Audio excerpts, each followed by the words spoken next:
Bismillahirrahmanirrahim. Assalamualaikum warahmatullahi wabarakatuh. Pada kesempatan kali ini kita akan belajar di kelas 6 pelajaran yang kedua, yaitu materi ketika bumi berhenti berputar. Adapun submateri yang akan kita bahas adalah macam-macam hari akhir atau macam-macam hari kiamat.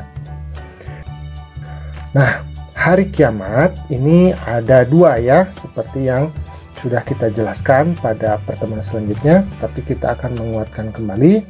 Jadi yang pertama adalah kiamat sugro, yaitu kiamat kecil, yaitu hancurnya alam di sekitar kita, misalnya gunung meletus, gempa bumi, tsunami, air bah, atau banjir bandang, termasuk dengan kematian seseorang. Ini kita namakan sebagai kiamat kecil. Kemudian ada yang namanya kiamat kubro atau kiamat besar. Nah, kiamat besar ini adalah hancurnya alam semesta beserta isinya, seperti matahari, bumi, dan planet-planet lainnya. Ini sudah tidak berjalan pada porosnya, sehingga saling bertabrakan.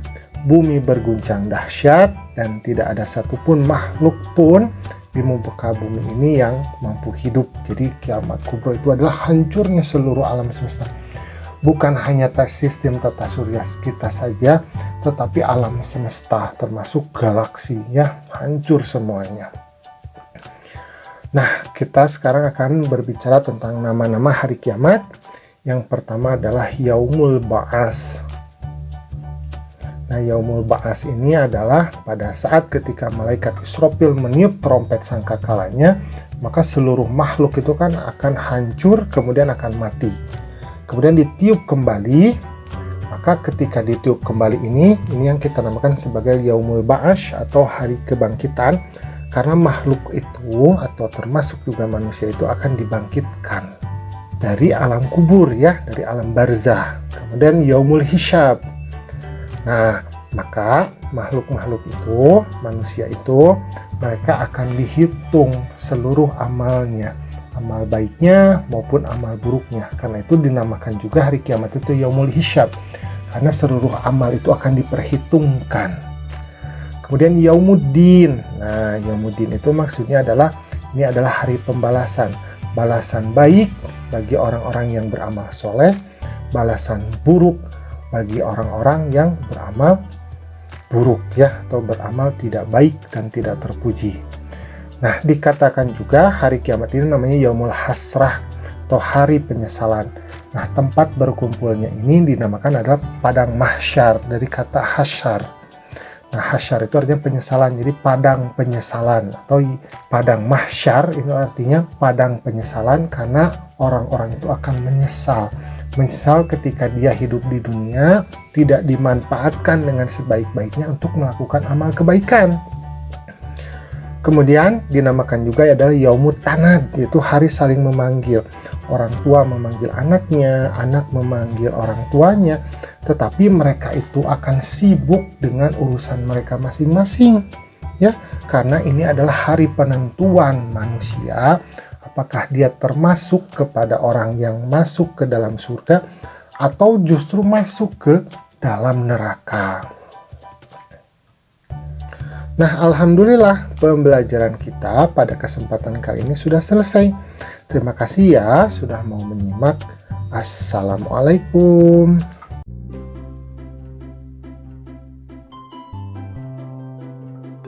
Bismillahirrahmanirrahim. Assalamualaikum warahmatullahi wabarakatuh.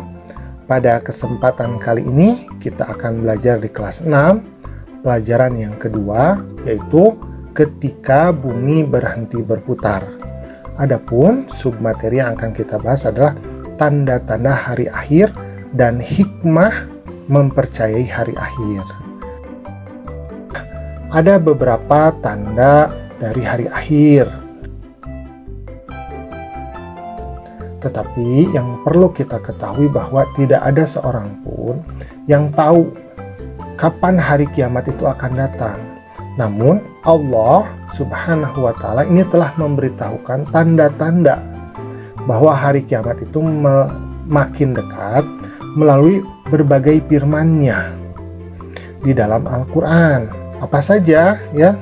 Yang pertama adalah banyak ulama muslim yang wafat. Jadi nanti ketika akan muncul hari kiamat itu, tanda-tandanya, tanda-tanda kecilnya itu banyak ulama muslim yang wafat ya, digantikan dengan ulama-ulama fasik, ulama-ulama yang menyesatkan justru nantinya. Kemudian yang kedua adalah ilmu agama ini dianggap tidak penting. Orang lebih memilih untuk memilih ilmu umum ya, tetapi ilmu agama ini terlupakan. Kemudian yang ketiga, maksiat makin terang-terangan dan kejahatan di muka bumi ini makin merajalela. Nah, seperti yang kita lihat sekarang ya, bahwa maksiat itu terlihat terang-terangan ya. Kemudian kejahatan juga itu sudah dianggap biasa, padahal itu adalah dosa ya.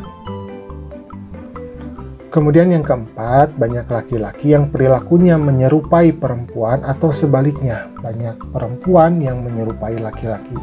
Nah, ini sudah sering kita lihat ya, ada laki-laki tetapi berpakaian wanita atau wanita ya, tetapi yang berperilaku dan berpakaian seperti laki-laki. Misalnya wanita tapi dibotakin ya, biar mengikuti tren ya, atau laki-laki yang seperti perempuan memakai pakaian perempuan, memakai gaun perempuan. Nah, ini sudah sering kita lihat pada masa sekarang. Kemudian adanya banyak peperangan, kemudian kerusuhan di muka bumi. Jadi orang-orang sudah saling membunuh. Nah, ini adalah merupakan salah satu tanda-tanda akan datangnya hari kiamat. Dan yang keenam, minuman keras merajalela. Orang sudah tidak malu lagi melakukan dosa besar ya, meminum minuman keras. Kemudian yang ketujuh, munculnya orang-orang yang mengaku sebagai nabi atau rasul. Nah, ada beberapa tanda-tanda yang lainnya. Misalnya, hamba wanita melahirkan tuannya. Maksudnya adalah seorang anak itu ibarat tuan dari ibunya. Jadi memperlakukan ibunya dengan tidak baik ya. Menyuruh-nyuruh ibunya. Jadi memperlakukan ibunya seperti layaknya pembantu. Nah, ini merupakan salah satu ciri dari tanda kiamat kecil. Kemudian penyerahan urusan-urusan kepada orang yang bukan ahlinya. Jadi orang-orang yang memimpin atau yang menjadi kepala dari suatu organisasi ya atau pemerintahan ini bukan ahlinya, tetapi dipilih karena misalkan faktor kedekatan, faktor nepotisme atau faktor kecurangan ya, suap. Nah, seperti itu. Kemudian sedikit ilmu dan munculnya kejahilan manusia. Ibadah dan syariat Islam ini diambil ringan. Jadi maksudnya orang beribadah itu menganggap sepele ya. Tidak mau sholat, tidak mau puasa, dan tidak merasa berdosa. Nah, seperti itu.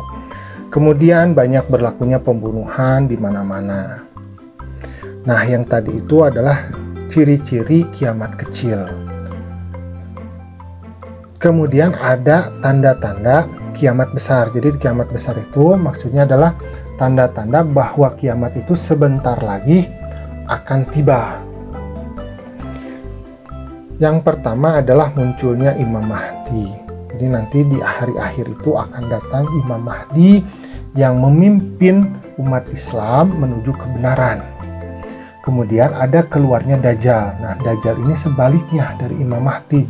Justru Dajjal ini yang menipu manusia, seolah-olah dia itu mengatakan kebenaran, padahal dia menuju kesesatan dan neraka.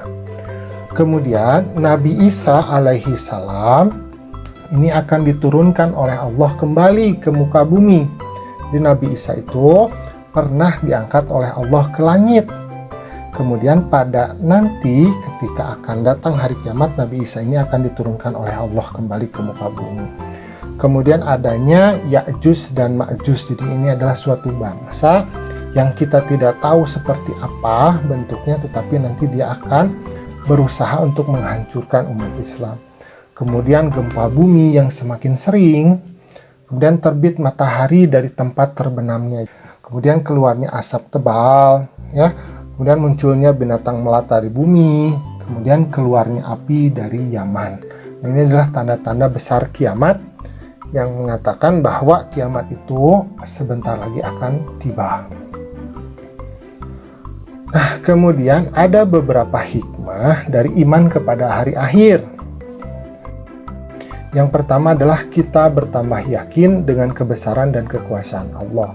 Bahwa Allah yang menciptakan makhluknya, nanti Allah juga yang akan menghancurkannya. Jadi yang namanya makhluk itu kan nisbi, jadi hanya sementara, ada awal kemudian ada akhir. Kemudian yang kedua, kita bertambah semangat dalam mengerjakan amal kebaikan. Nah, dengan datangnya hari kiamat atau akan datangnya hari kiamat, maka ini akan menambah semangat kita untuk selalu melakukan kebaikan. Yang ketiga, kita mampu menghindari perbuatan yang dilarang oleh Allah, seperti berkelahi, menggunakan obat terlarang atau narkoba, minum minuman keras, mencuri, memfitnah, dan sebagainya. Jadi karena kita tahu kiamat itu datang ya, akan datang, maka kita berusaha menjadi orang yang lebih soleh dan lebih banyak beramal. Kemudian yang keempat, bersikap jujur, disiplin, dan bertanggung jawab dalam melakukan pekerjaan. Yang kelima, kita selalu waspada dan menjaga lingkungan sekitar rumah atau sekolah. Kemudian yang keenam, kita tidak menunda-nunda melakukan amal kebaikan, seperti melakukan sholat 5 waktu, mengerjakan PR, dan sebagainya. Jadi intinya bahwa dengan datangnya hari kiamat, itu memberikan kepada kita hikmah. Hikmahnya itu adalah kita selalu menjaga diri kita untuk selalu melakukan amal kebaikan dan menghindari amal yang buruk. Nah, alhamdulillah pembelajaran kita pada kesempatan kali ini sudah selesai. Semoga kita selalu beriman kepada Allah dan mampu mengerjakan amal soleh. Assalamualaikum.